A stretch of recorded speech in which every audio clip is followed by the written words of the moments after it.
Huwag kang maniwala sa amin, mapanlin lang kami. Sa totoo lang, hindi rin namin alam kung hanggang kailan kami tatagal. Sa mukha ng lungkot, hirap at sa sakit na malayo sa aming mga sariling pamilya.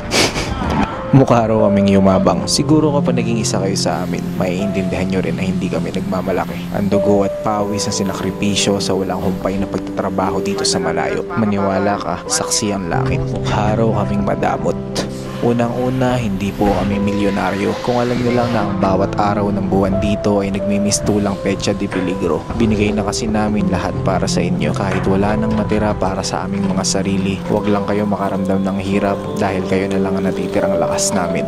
Mukha raw kaming masaya. Kung alam nyo lang na gabi-gabi kaming nakasilay sa mga larawan nyo. Umaasa na hindi nyo kami kalimutan sa bawat taon na dadaan. Nakakalungkot pero alam kong tatagal pa ng dekada ang labanan. Kung may pagpipilian lang, sino bang gugustuhin tumalon sa bangin ng pagdududa at ng kawalan? Kung kaya lang sanang tuparin ang lahat ng pangarap natin sa Pilipinas, hindi na kami susugal at magpapakahirap dito sa ibang bansa. Pero dahil kayo ang lakas at ang natitirang pag-asa, maninindigan, handa kaming makipagsapalaran at